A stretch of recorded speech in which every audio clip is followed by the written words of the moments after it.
Welcome to Everyday Reviews. This is the 2022 Toyota RAV4, not just any normal RAV4, this is the Prime. And today I'm going to tell you why I think this is the best EV that you can buy.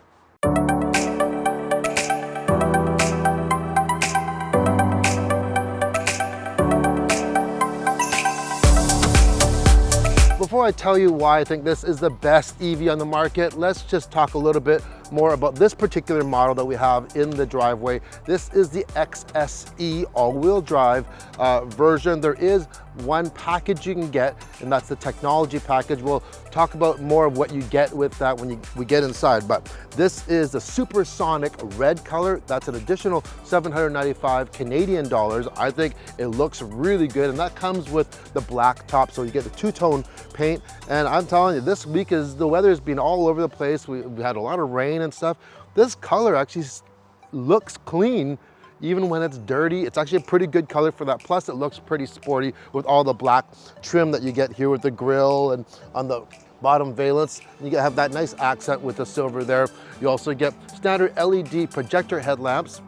You get these vertical LED accent lights. That makes it stand apart a little bit. And you get standard LED tail lights as well. On the side, we have 19-inch wheels on this. And if you look at it, other than you get the plug-in hybrid badging, you get the Prime badging in the back. And of course, there is an extra charge port on this plug-in.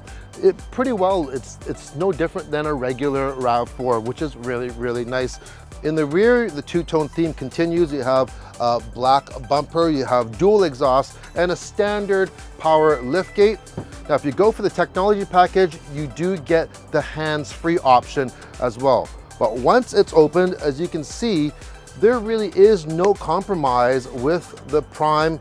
Even though it's a plug-in, you get all the utility as you would of a regular RAV4. So let's head inside and take it for a drive. Okay, let's take a look at the inside, which is very, very functional. By the way, we have done a full review of the new RAV4 Prime, so make sure if you haven't watched that, go and do a search or click on the link in the video description that I'll put there. So, no frills, easy to use interior. This XSE comes with soft tex and cloth heated seats. You also get a leather wrapped heated steering wheel. We have a 7-inch driver's display in the middle. Behind the steering wheel, a 9-inch infotainment system. It comes with Apple CarPlay and Android Auto. You get a backup camera. If you want the bird's eye view camera though, you're gonna have to go into the tech package.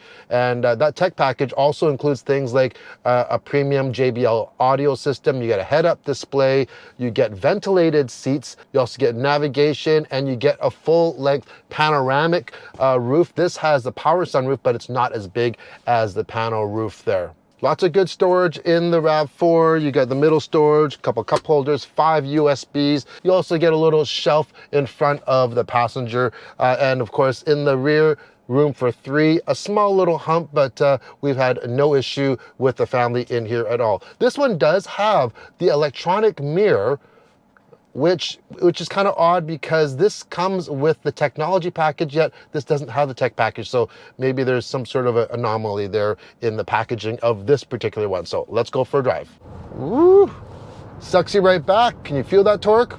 Obviously you can't, because you're not driving, so you'll have to take my word for it, but plenty of torque and plenty of horsepower in this new Prime. In fact, this is the second quickest vehicle in the Toyota lineup beside the Toyota Supra. Probably going to be number 3 soon when that new GR Corolla comes out, but it is plenty of quick. You're doing 0 to 100K in the 5-second range. It's a couple seconds faster than any other of the Toyota RAV4s for sure. So you get a 2.5 liter 4-cylinder engine, and that's matched to a plug-in hybrid system. So you have a much larger battery than you would get in a regular RAV4 hybrid. And then you also get high output electric motors, one in the front, one in the rear. Comes standard with all-wheel drive. So you don't even need a driveline. It's electronic for that all-wheel drive system. Total horsepower, 302 horsepower. And range-wise, now this is where it gets super good. You can drive this like a full EV. So you're driving an electric car. really electric car for up to, get this, it's changing depending on my driving style. I've gotten over 70 kilometers of range on electric only. Okay, so that is super impressive. And when I say electric only, one big difference between this and other PHEVs that we've recently tested, for instance, we've tested the Kia Sorento and the Hyundai Tucson and Santa Fe, all PHEVs. And in that system, what really bugs me is that if it's cold out, it needs that internal combustion engine or ICE to operate the heating and cooling system. And so even if you're in straight EV mode, because there are different modes that you can put in, this one defaults to EV mode. If you're in EV mode with those ones, hey, if it's cold out and you turn that heat up, it's going to turn on that gas engine. Or if you put a lot of load in it, like, put your foot to the floor. On this one here, that's to the floor, it didn't kick on the gas engine. And that's what I absolutely love, because when that gas engine kicks on those other PHEVs, it basically ruins your fuel economy if you're doing a lot of short trips. Our driving style involves a lot of short trips all day long. We got 2 little kids, so it's driving to and from school. And then all the activities, whether it's dance or horse lessons now and tennis lessons and all these different types of classes, and you're going all over the place, and they're just short little trips. With that gas engine kicking on, it just ruins your average. And with this one, you can just, if it says 70 kilometers, you've got 70 kilometers of EV only. You are driving an electric vehicle, and that is absolutely awesome. So if your daily drives don't involve driving more than 60K, for instance, you'll never have to actually burn any fuel at all. But then if you go over that, guess what? That gasoline engine will kick on. No big deal, because it still runs as a regular hybrid, which is very thrifty on fuel as well. So you really get the best of all worlds. And for longer trips, for instance, like, I'm a big fan of EVs, but EVs don't work for everyone. For instance, you may not have an easy way to charge an EV. Maybe you live in, you only have street parking, or you live in an apartment building that doesn't have charging infrastructure, and you're relying on public charging. That an EV can be a real pain. Or if you're doing longer trips, and yeah, depending on where you live and how good your EV infrastructure, charging infrastructure is, it's still a hassle, because you have to plan that in to your trip. And guess what? During popular holiday times, some of those charging stations will be very busy, or they may be out of order, and you'll have to think of alternative ways. And you know what? If you're driving and doing those type of trips by yourself, or maybe with your spouse, that may be okay. But when you're dragging along 2 little kids or 3 kids, depending how many kids you have, it's really not convenient to do that. So with this one, guess what? You just drive. Yes, if you run out of gas, just go fill it up. So for instance, we normally do a trip up to the Okanagan, up in the Kelowna area in British Columbia. It's about a 3.5 to 4 hour drive normally. And if we had an EV, we would have to plan it out to charge for sure. And but with this one here, we would drive our 70 kilometers of electric, and after that, it would run into regular hybrid, and we'd get up to our place, usually an Airbnb. And during the week, all I would do is just plug this in to a standard 110 volt outlet. It comes with a charger there, and it'll charge overnight. And it takes about, if it's completely empty, it takes about 11 hours. Hey, no big deal, as long as you charge it when you go to bed, or before you go to bed, and in the morning you'll have a full charge. And we would be able to drive that on electric the entire week that we'd be there. And then when we go home, we do the opposite. We would just go and use up the 70K, and then we would go and drive it into hybrid. No issues, no hassles, no range anxiety, and just happy for everyone. That's why I think that this is the best EV, because it works for everyone. If you want to charge it with a level 2 charger or 240 outlet, it'll charge in a couple hours. It's that quick. So it's very, very convenient. But guess what? If you don't remember, no big deal.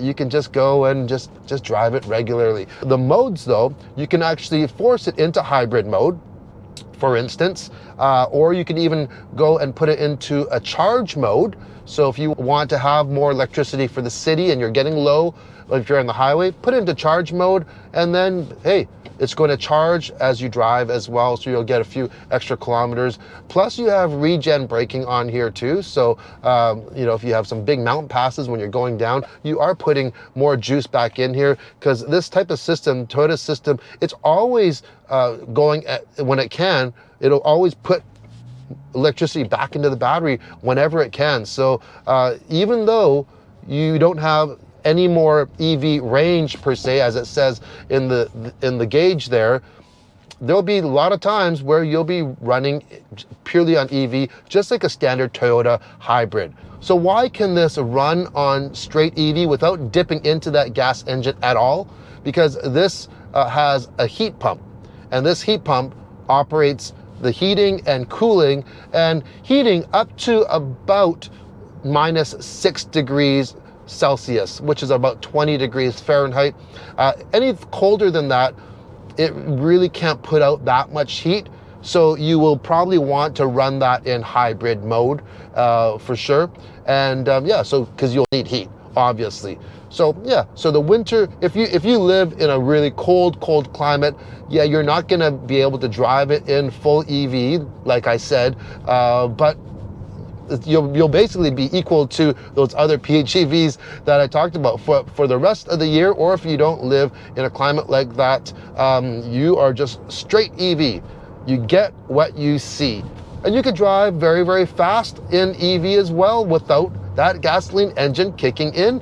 About 130 kilometers an hour, which is over 70 miles per hour. So plenty quick for anyone, especially for an EV. Now, speaking of highway, this one, you'll notice it has an OK sticker. Now, this is a part of the HOV system that we have here in British Columbia. This vehicle qualifies to be in the HOV lane with a single occupant. So it's the same as what you get with the EV. This one also qualifies in a lot of jurisdictions for EV incentives. That's right. So in Canada, this one, because it has a longer range for EV and also it has a larger battery, but this one gets the full $5,000 federal rebate in Canada. So make sure to check where you live and what kind of incentives are available. But I'm just giving you the example for Canada. And then also depending on what province or state you're in, here in BC, this gets half of the provincial rebate, which instead of $3,000, you get $1,500. So you get a total of $6,500 off this RAV4 Prime.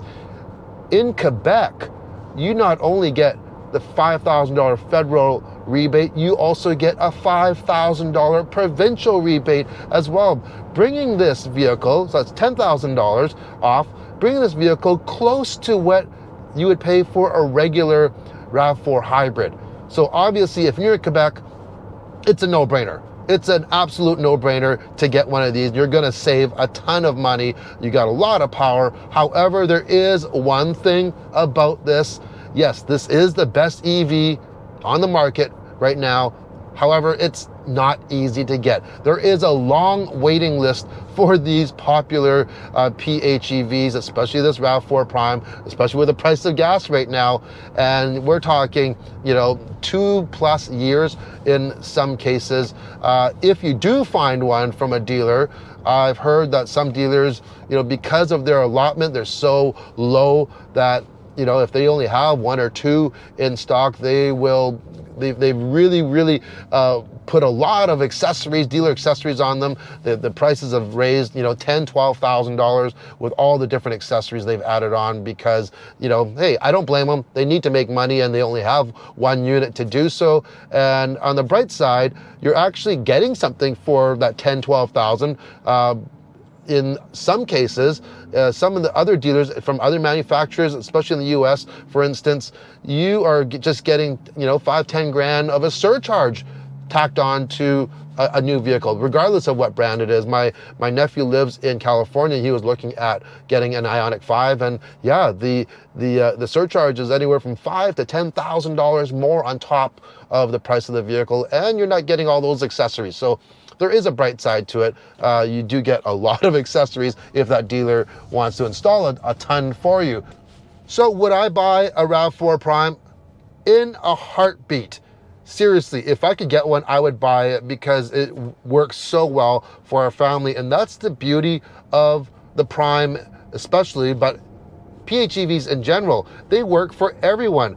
EVs don't work for everyone. Even though we have a full battery electric vehicle on order, I would still think that this is a more usable platform for us for sure. It would work perfectly for our driving needs.